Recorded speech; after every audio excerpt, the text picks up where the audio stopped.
Well, good Sunday afternoon, Facebook. Got to make sure I look as good as I can look. You know, you can only do so much with what you have. Anyway, it is a Sunday afternoon here in Costa Rica, a beautiful Sunday in the 70s, as it is year round. Well, sometimes we get in the 80s where we live. But anyway, what we are going to do live today is called Thompson's Cat by Robert Moore Williams.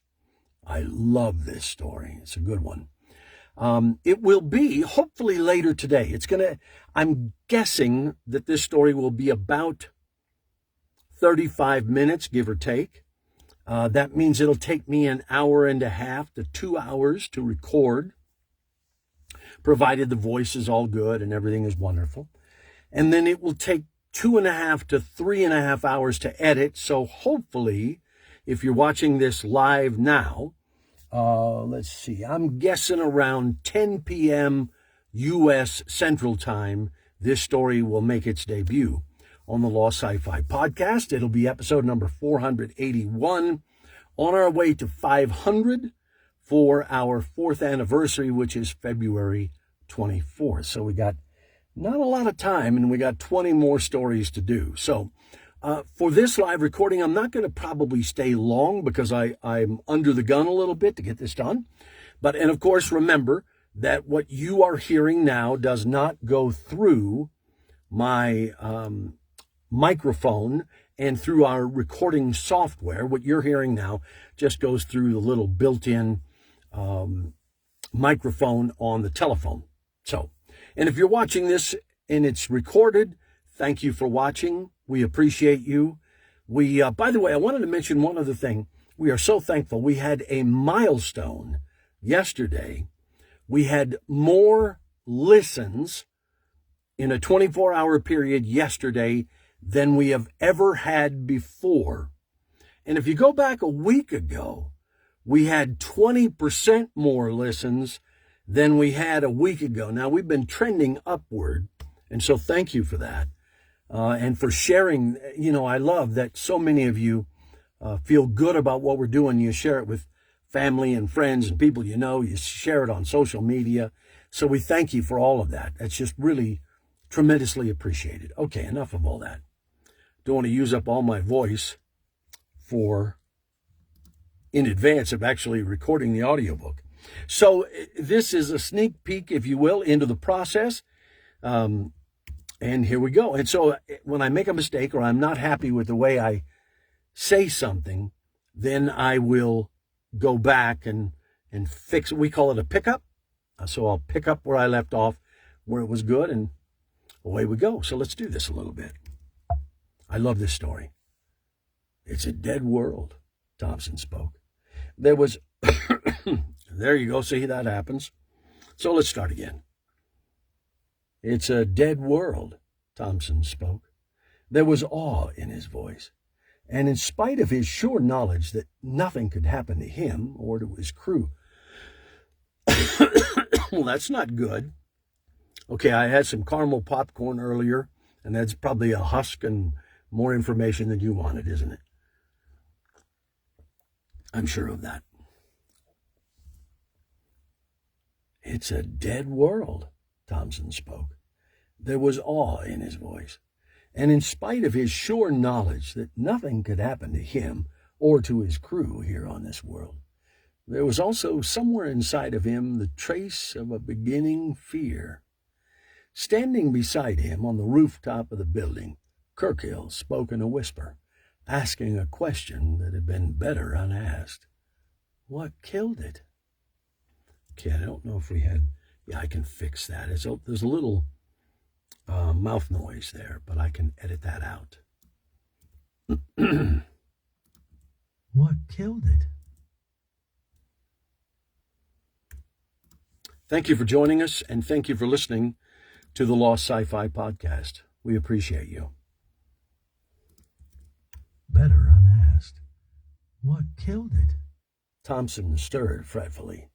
He hadn't wanted to hear this question. He didn't want to hear it now. His gaze went automatically to the trim lines of the space cruiser resting quietly in the square below the building. His spirits lifted at the sight.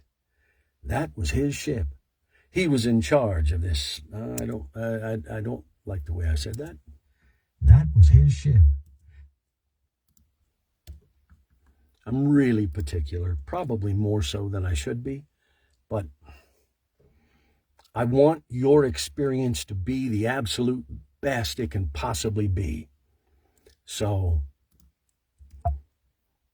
and I say this a lot, but these stories are going to be around a decade after I'm gone, 2 decades, 3 decades after I'm gone. And so there's just something to me about making sure that it is the absolute best I can do in the moment. So I think if it's going to last for a long, long time, we ought to do it right. Now I don't remember where we are. Oh, shoot. I hit the wrong button. That wasn't good. He was in charge of this. Okay, there we are.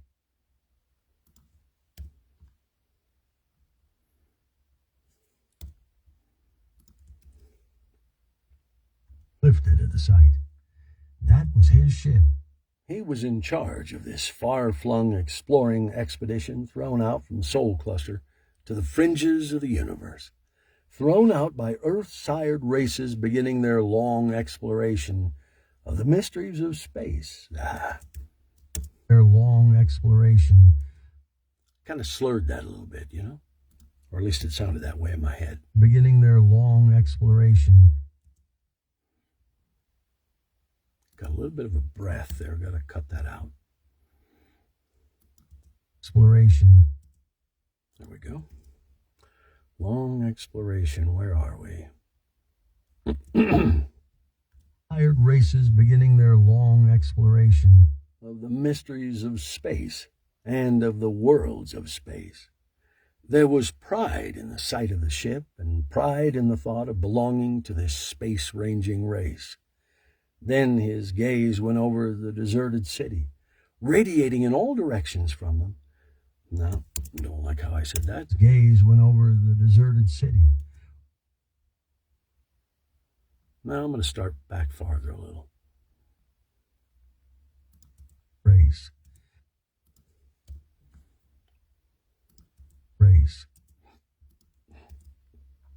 I'm not going to keep going too much longer since I'm a little under the gun because I'm getting a later start in the day.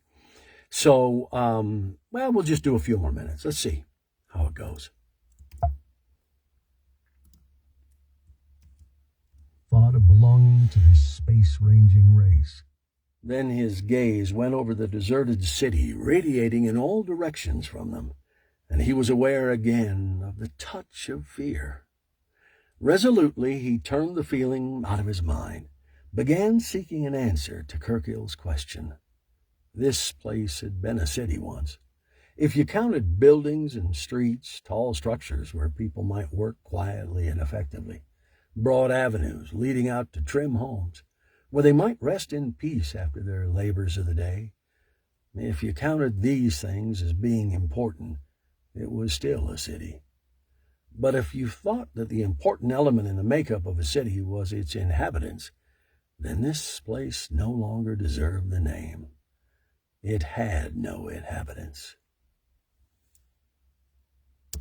What happened? Was I recording?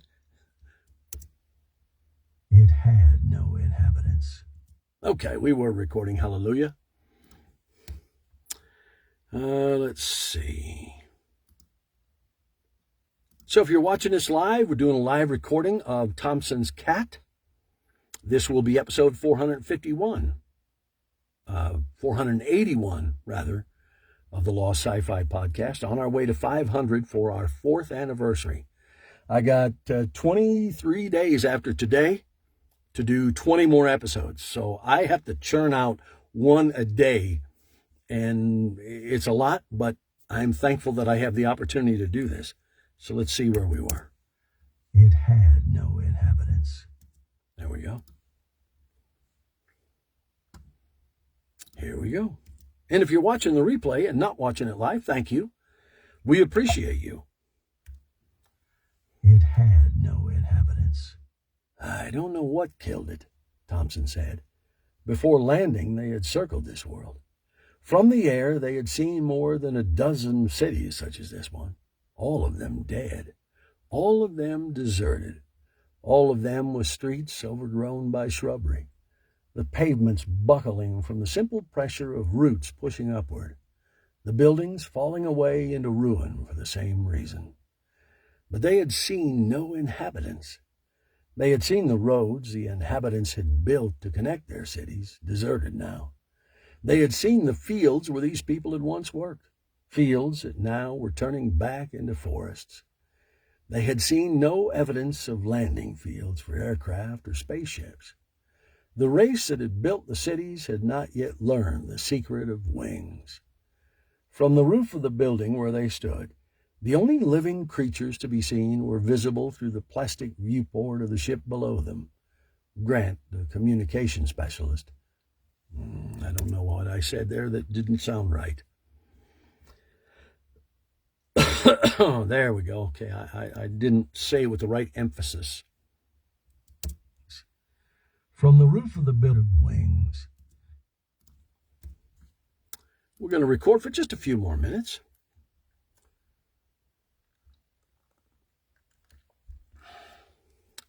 By the way, we really appreciate it when you share our Facebook group, you share all of our stuff with people you care about and people you know. It's just amazing that so many of you have helped this podcast grow and grow and grow, and it wouldn't happen without you. So thank you for that.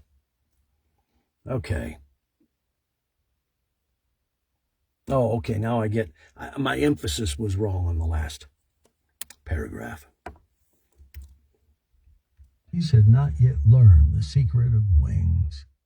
From the roof of the building where they stood, the only living creatures to be seen were visible through the plastic viewport of the ship below them. Grant, the communication specialist, and Buster, the ship's cat. Grant had been left to guard the vessel. Buster had been required to remain with the ship, obviously against his will. He had wanted to come with Thompson. A trace of a grin came to Thompson's face at the sight of the cat. He and Buster were firm, mutual friends. I don't like this place, Kirkhill spoke suddenly. We shouldn't have landed here. Okay. We shouldn't have landed here. Let's continue for just a few more minutes. We have recorded maybe 10% of this story. Suddenly, we shouldn't have landed here. Kirkhill paused. Then his voice came again, stronger now, and with overtones of fear in it. There's death here.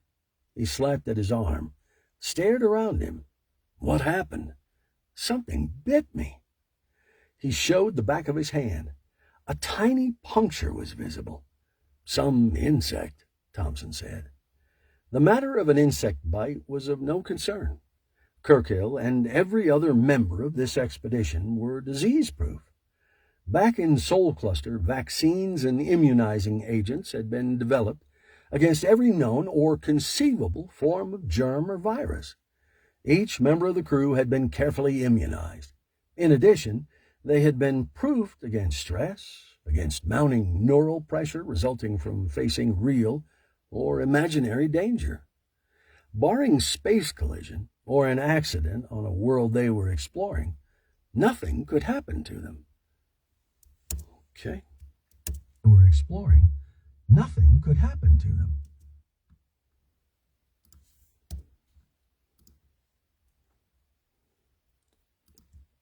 There was a line here, and I didn't remember who said it, so I didn't know that I would have the voice right for the line. I could have taken a guess, and I sometimes do, but in this case, it was just easier to take a breather. Get a little water and make sure I get it right. We're exploring. Nothing could happen to them. We checked the air, took soil and vegetation. Didn't say it right. Exploring. Nothing could happen to them. We checked the air, took soil and vegetation samples before we landed, Thompson said. There is nothing here that is harmful to a human. There was comfort in the thought. Kirkhill brightened perceptibly. But what happened to the race that built this city? I don't know, Thompson answered. A tinge of gruffness crept into his voice as he forced out of his mind the memories of what they had seen in this building they had entered and had climbed. This had once been an office building, a place where the unknown people who had worked here had handled their business transactions and had kept their records. They had seen no bookkeeping machines, none of the elaborate mechanical devices used in Soul Cluster to record the pulse of commerce. This race had not progressed that far, but they had left behind them books written in an unintelligible script, orders for merchandise still neatly pigeonholed, all in good order with no sign of disturbance. The workers might have left these offices yesterday, except for the carpets of dust that covered everything.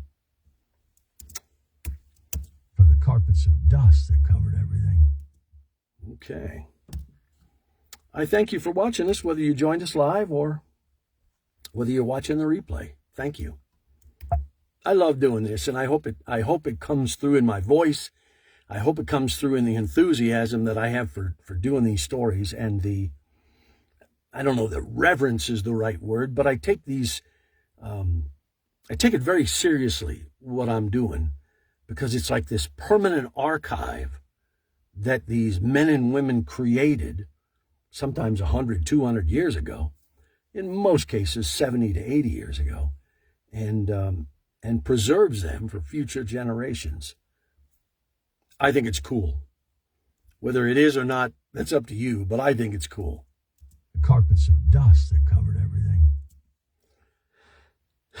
There we are. Except for the carpets of dust that covered everything. There isn't even any animal life left, Kirkhill spoke. I know. But what happened? A race that has progressed to the city building stage doesn't... Whoops. Oh, rest of the city. Justice Ian, thank you, Scott. Your work is wonderful and important. Oh, well, that is so nice of you to say, man. Thank you. It's I just love doing it, you know? And I said this, I started the podcast when I was 62, almost 63. So I will soon be 67, a little after our 4th anniversary. And I started it with the intention I will never stop. The only 2 ways I stop are the inevitable, that I'm no longer around, or health, if health would prohibit me from doing this for whatever reason. But other than that, I just enjoy this so much. It's not stressful. Maybe right now trying to get to 500 episodes and 20 more episodes in 23 and a half days. That's a tad stressful, but not really. I don't have to do that. I just want to do that. And so I love doing it. It keeps my brain focused, because this is, to me at least, this is harder than it looks. I'm not just reading, I'm getting in the characters. And, well, I'm going to stop tooting my own horn. Justice Ian, thank you for your kind words. I appreciate you. But this is fun for me, and I hope I'm in this booth. I can visualize myself in this booth 13 years and 4 months from now, when I'm 80 years old. I would love to be in this booth on my 80th birthday, doing what hopefully by then will be at least episode 2000 of the podcast. That would be cool. That would be a lot of fun. It would be very cool. A race that has progressed to the city building stage doesn't... Oh, that's why I didn't like that. But what happened? Okay. But what happened? But thank you for saying that. I really appreciate that, man. That's so nice of you to say. I know. But what happened? A race that has progressed to the city building stage doesn't just get wiped out without leaving some indication of what happened to them. Indication of what happened to them. We'll go just, 6 minutes. So if I'm right, it's about 35 or 36 minutes, 1/6 of the way. So, yeah, cool. Out without leaving some indication of what happened to them. Apparently, they did just that. But it's not possible. It happened. But it happened. But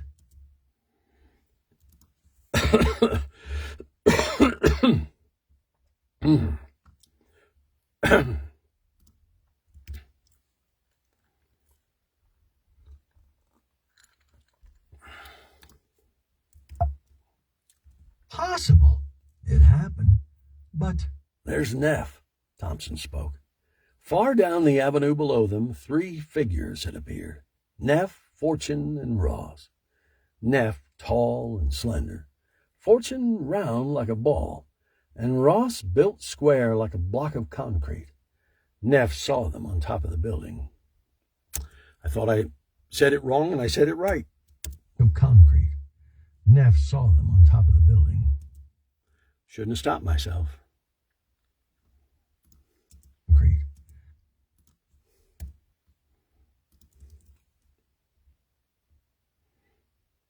Okay. And Ross, built square like a block of concrete. Neff saw them on top of the building and beckoned to them. There was urgency in the gesture. They've found something, Thompson said, with Kirkhill following him. No. Found something, Thompson said. Okay, I am going to stop here, our live broadcast, so that I can focus entirely on this and getting this right. And so hopefully, 10 or 11 Central Time tonight. Well, somebody else just joined us. Now I feel like I'm cheating you if I quit. So thank you for joining us. Let me continue. Thompson said. This is Thompson's Cat by Robert Moore Williams, and 2 more of you just joined us. And it will be an episode later tonight, provided I get her done. It'll be an episode later tonight and will be episode 481 of the goal of 500 by our 4th anniversary on February 24th. Let me just get a little water quick. Thank you for joining us. Let me figure out where we were. Found something, Thompson said. They found something, Thompson said. There we go.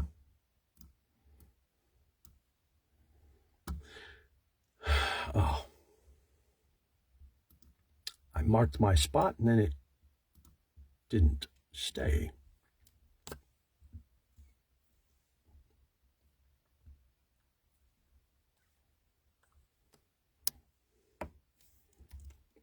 Sure. They found something, Thompson said. With Kirkhill following him, he went hastily out of the building. What is it? Come and see, Neff answered. Neff's face was gray. Fortune and Ross were silent. The building in front of which they were standing had been a house once. I didn't like it how I said it. It's gray. Fortune and Ross were silent. Man, I love doing this. I say it all the time, but it's just so true. It invigorates me. It excites me. These stories, like Robert Moore Williams, most people never heard of this guy, and yet this is a great story. So preserving it, sharing it with people, it's fun for me. It's gray. Fortune and Ross were silent. The building in front of which they were standing had been a house once. The architecture resembled nothing they had ever seen on Earth, but the purpose of the structure was obvious. Here, somebody had lived. Thompson tried to imagine people living here. The husband coming home in the evening to the dinner prepared by the wife. Kids running to meet him. His imagination failed. Okay. Well, let's go ahead and end this live. We're 7 minutes in. Like I say, maybe about 20% of the story is recorded. So for you to hear the rest of it, hopefully later tonight or early tomorrow morning at the absolute latest. Thank you for watching, and thank you for listening to the Lost Sci-Fi Podcast. We are really thankful that you share what we do with other people. That's how the podcast grows, or one of the ways the podcast grows. So we thank you for that. Thank you for watching. Have an awesome day.